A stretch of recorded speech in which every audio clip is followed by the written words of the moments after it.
Deadly attacks in Mozambique. Dozens are killed, thousands displaced. What's driving the violence and what sort of threat does it pose to the country and the region? Hello, I'm Anand Naidu and this is The Heat.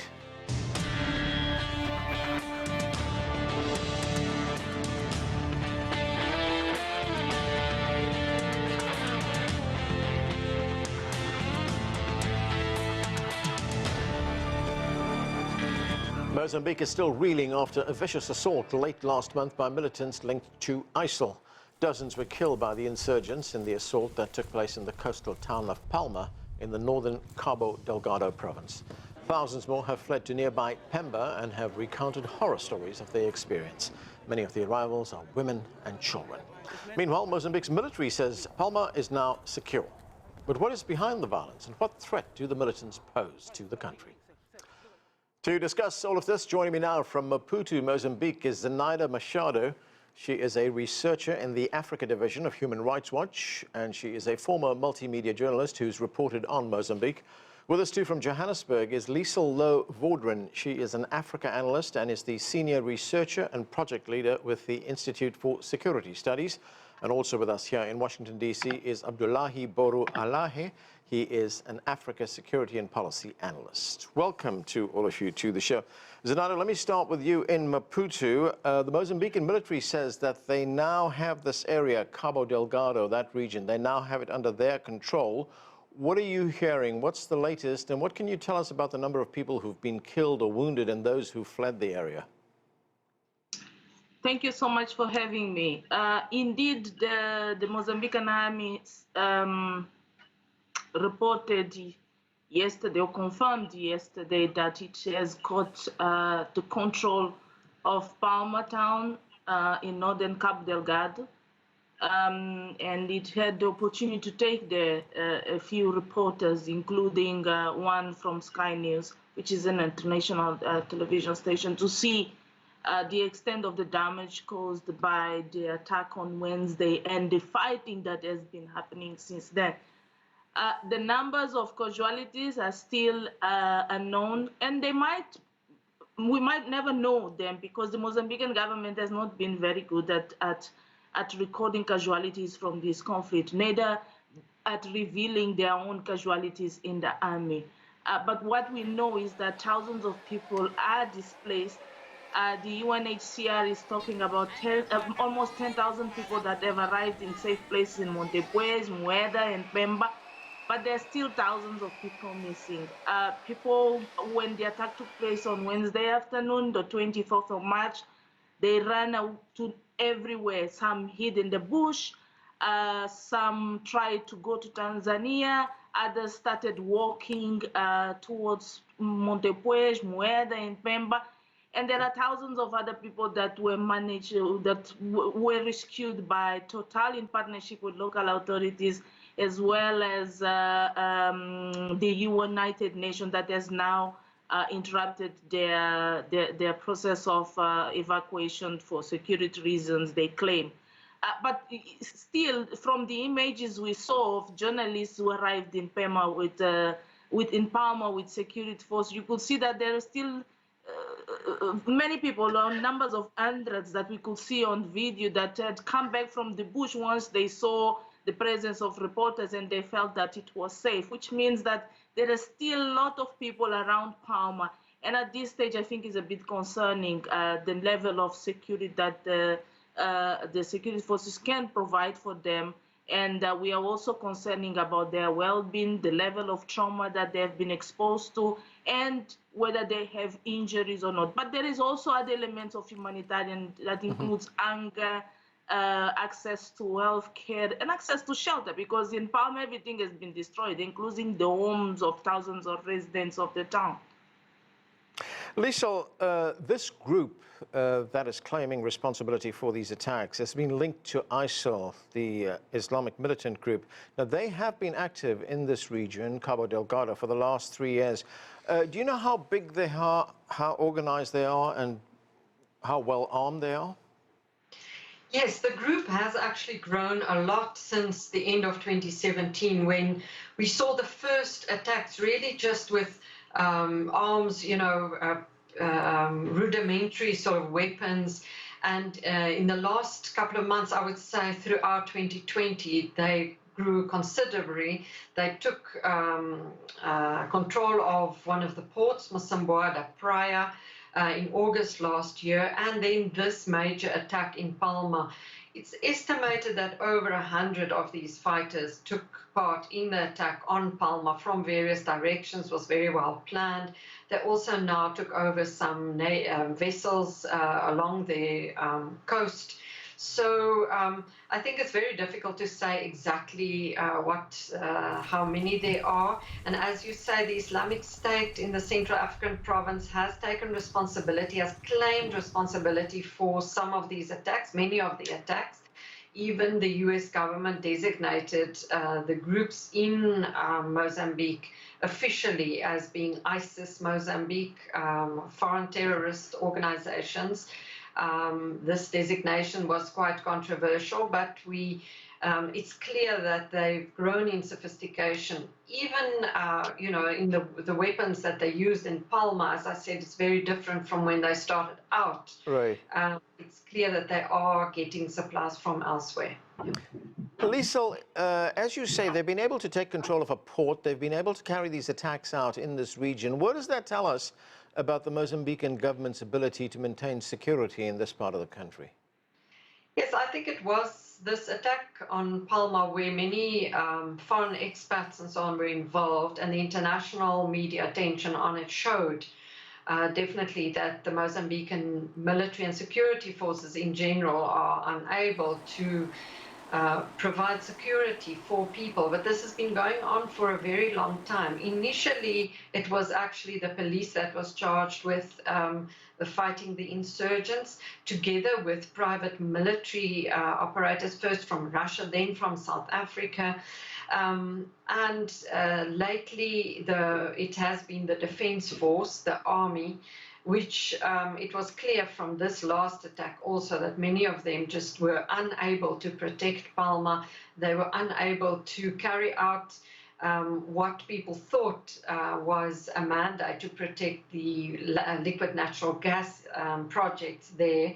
There were agreements between the French multinational company Total and the Mozambican government to protect the Afungi Peninsula, and then, further afield, a radius of like 25 kilometers. Clearly, yeah. Palma, which is just 15 kilometers away, it was impossible. And so it would need more than just the Mozambicans to protect that area. Abdullahi, when we look at the rise of this group, does it fit the pattern that we've been seeing, of these militant groups emerging in place from Iraq all the way through to Mali, Nigeria, with Boko Haram, and then we also see Al-Shabaab in Somalia as well. What do you make of it, and what's motivating this particular group? I think that's a very important question. One of the things that we know with these groups, like with many of these groups, is they are mostly local. They are a function of local realities. They are a function of, states' incapacity to provide services, or in certain cases, the overreaction of state security authorities. But one thing that I want to, throw out there is a lot of the time, there is a reflex to identify these groups or tie them to global jihadi franchise, which for media output is very useful, but it can run a very dangerous, it can turn into a very dangerous, it has got dangerous political policy consequences. There is no doubt that these groups have got links with ISIS, but that link is not as established for it to go to the highest threshold that we've seen in other areas. And your question about the state's capacity is a question that needs to be asked. Alongside that is the state's capacity to provide services in some of these areas. We've seen these groups being able to utilize in areas where state authority and governance is incredibly weak. It's the same in northeastern part of Kenya. It's the same in northeast Nigeria. So there is a question that is being posed by these groups about the state's capacity to respond to security issues as well as providing socioeconomic services. Zenaida, do we know who is joining the ranks of these militants? How are they recruited? Are they acting independently? We don't know. We don't know if they act independently and what is the process on the ground of recruiting. What we know is that they use some mechanisms to recruit. One is through the religious links. These attacks and this conflict has taken place mostly along the coast of Cabo Delgado, and is an area that is predominantly Muslim. And we have known from the beginning that most of the recruitment takes place within those links, in the mosques, in the madrasas, in the Islamic schools, and so on. And again, some of their Muslim leaders in northern Mozambique, who have been to date very peaceful religious, have made it aware to the government. They have informed the government in the past about the emergence of a few radical groups among them, who were somehow deviating young people from the normal teachings of Islam. There is also another easy way of recruiting is through the simple fact that, I mean, Cabo Delgado, especially those areas that are very poor, it's full of young people that are not doing anything. They are ready to do anything for money. They don't have jobs. I mean, they have young families. They have refused to engage into activities of their ancestors, that is agriculture and fishing. Especially because some of them have also lost a lot of land in the whole process of multinationals coming to the country to invest. And they don't feel that agriculture and fishing is as profitable as, for example, artisanal mining. That, again, is another activity that they have been prevented from exercising because of the competition with the big multinationals and the danger they have to face when engaging with the security of those multinationals. And that process itself has also been marred by serious human rights abuse. So there is a question that the government needs to answer, or at least needs to try to find the answer. And which is, why is it that so many young people in Mozambique would prefer to pick a gun or pick a machete and go back to their villages and kill their friends, family, and neighbors, rather than engaging in other processes of development of the country? It might be that they have never been embraced enough, or they have never been exposed to any process of development of the country, and as such, they feel isolated and feel it's easier to join this group and to kill and to commit the type of atrocities they've been committed for the past 3 years. Liesl, you know, what Zenaida is telling us there seems to be a pattern which we see in many other parts of the world, where there are alienated youth, disaffected, you know, mired in poverty. They don't see any future, which makes them very easy targets for militant groups like the ones we are seeing right now. We've seen reports that Africa could become the new battleground for ISIL. In fact, one newspaper headline said Africa becomes a new front line of ISIS terror for the next 20 years. I mean, is that an exaggeration, or these militants really pose a serious threat to stability? Yes, in many parts, they do pose a very serious threat. It's not only ISIS. I mean, in the Sahel, West Africa, you have the Al-Qaeda-linked groups. But if you're talking about violent extremism, especially in the different areas, I mean, so the marginalized areas of the Sahel, very similar to what you see in Cabo Delgado, the far-flung areas with bad governance, very little state presence.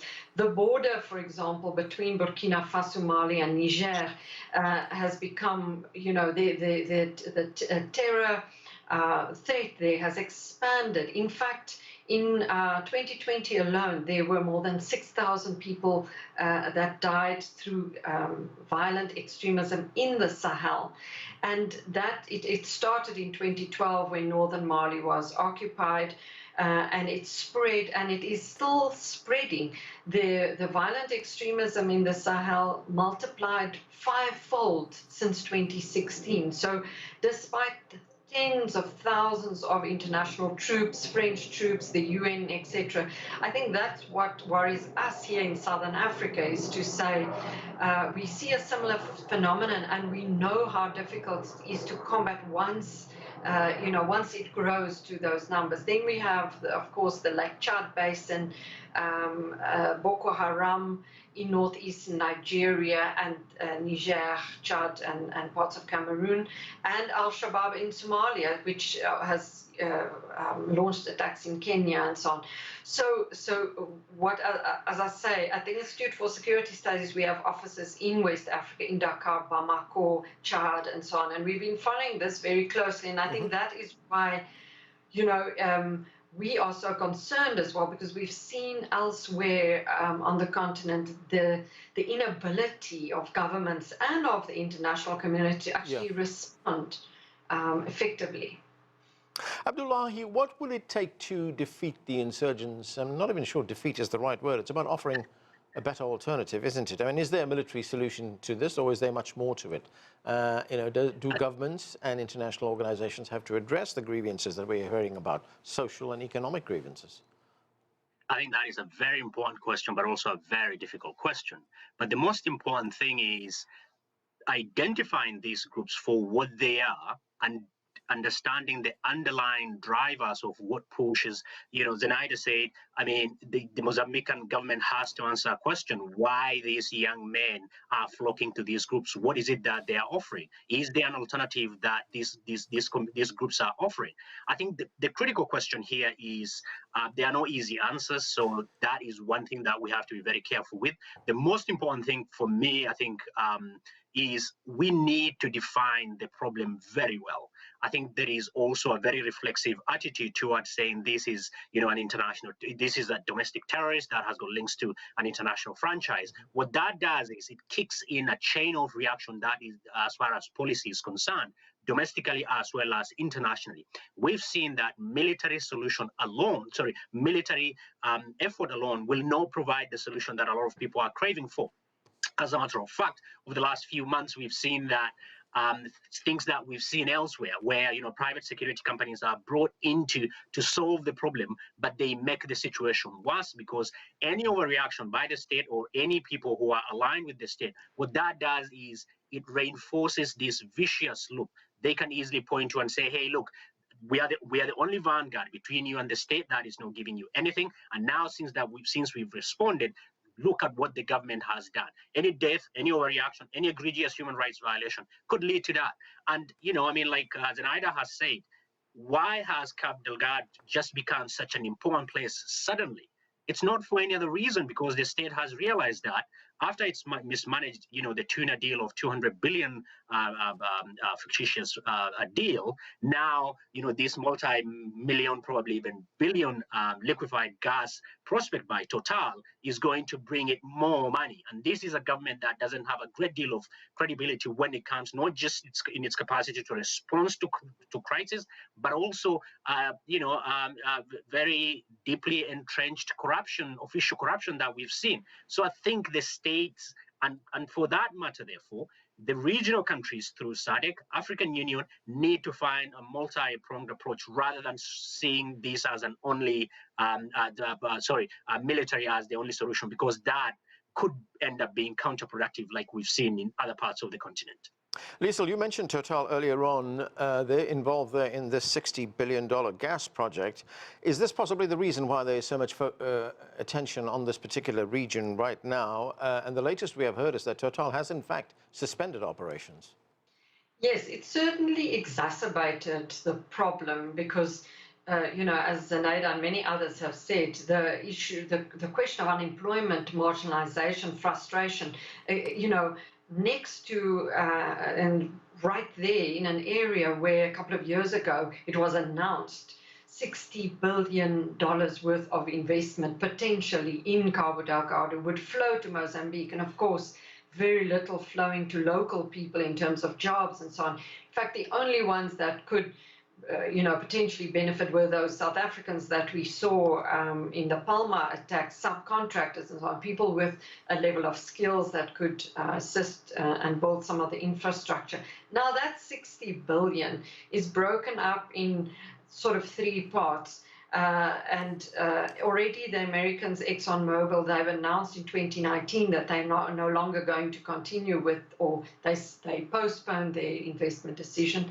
The Total part, which is then estimated at $20 billion US, which is already enormous. In fact, this whole gas project is one of the biggest investments the world has ever seen in gas, and definitely one of Africa's biggest investments.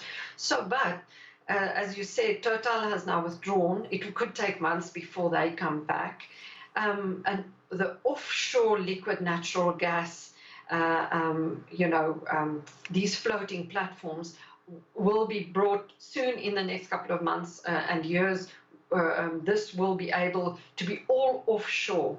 So the infrastructure that was going to be built there and that was busy being built on the Ifungi Peninsula and Palma and so on, it might happen that through the insecurity, it might be a very long time before they come back. So it's almost like this whole dream that's being deflated, as one of the Mozambique watchers, Joseph Hanlon, wrote recently.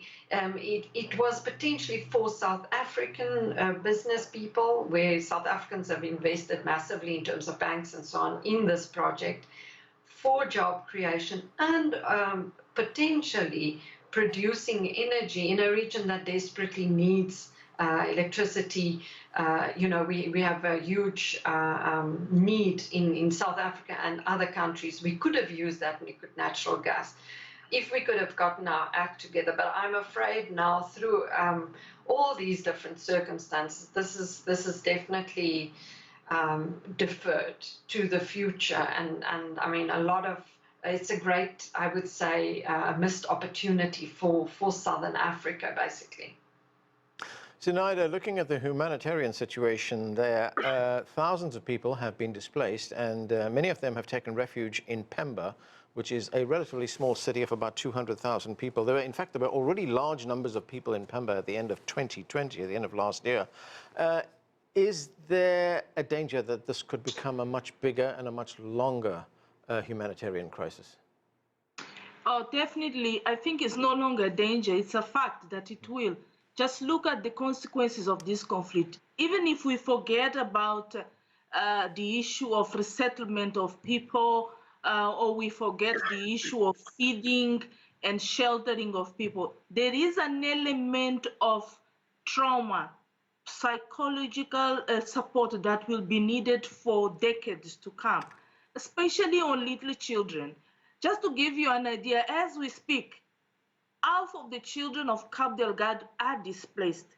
Many of those kids have disappeared on their own. They don't know about their parents. If you look at the amount of children that are arriving in camps in Pemba or in the temporary place that have been set up by the UN to accommodate them, they are in dozens, in hundreds alone.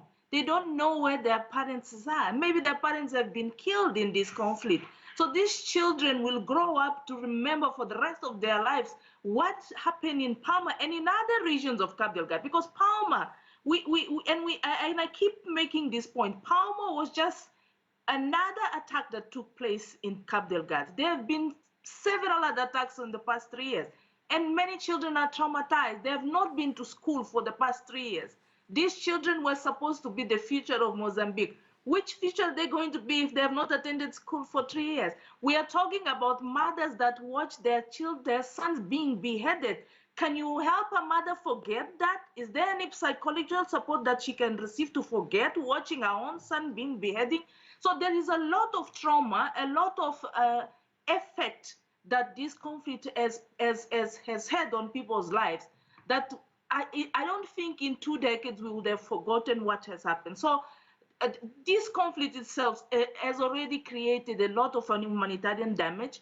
The question is, at this stage, is the Mozambican government able to provide a solution for their people, for the amount of damage this conflict has caused? The answer is no. They will need help, and they need that help fast. And they need to start looking for that help, either is at the UN or other international organizations that can help.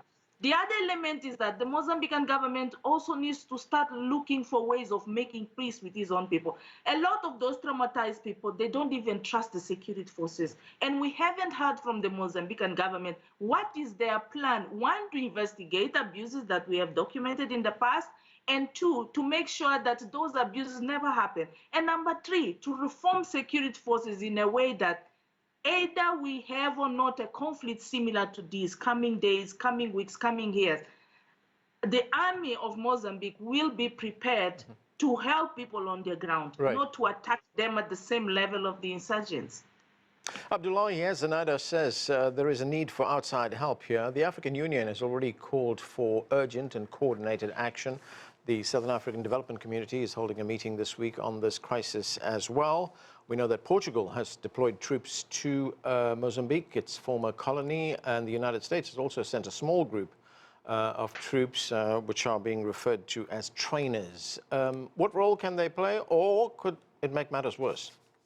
I think, again, you saw Portugal and United States responding in what they saw fit as this is a military problem, so it requires a military solution. I think that is what they need to guard against.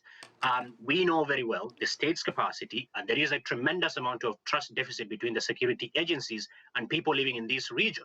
And let's not forget, a lot of the time we forget Mozambique has gone through a lot. Immediately after independence, it went through a horrible war for 15 years. And the remnants of those wars are in some form or shape.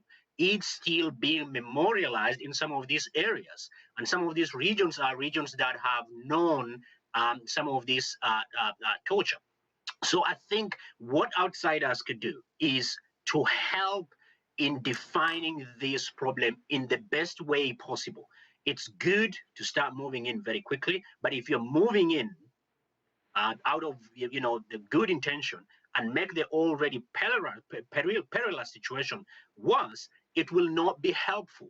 And I think that is what we need to guard against, the knee-jerk reaction of identifying a situation as a military problem. Therefore, we need a military solution. Military alone cannot get rid of this. We can take examples from across the continent or even outside the continent on what militarizing a problem can do. I'm not suggesting that we shouldn't have military as part of the, as part of that toolbox, but it needs to be, complemented by psychosocial support that Zenaida has been talking about, in being able to strengthen the security agencies that, we know very well not only doesn't have capacity, but is on record for committing egregious human rights violations. If we do not sustain this, and all this investment could potentially come in, I think this would go into a fairly protracted conflict. Okay, and that's where we have to leave it. Thanks to all of you for joining us. It's been a great discussion. Again, thanks a lot. Join us again the next time for All the Heat.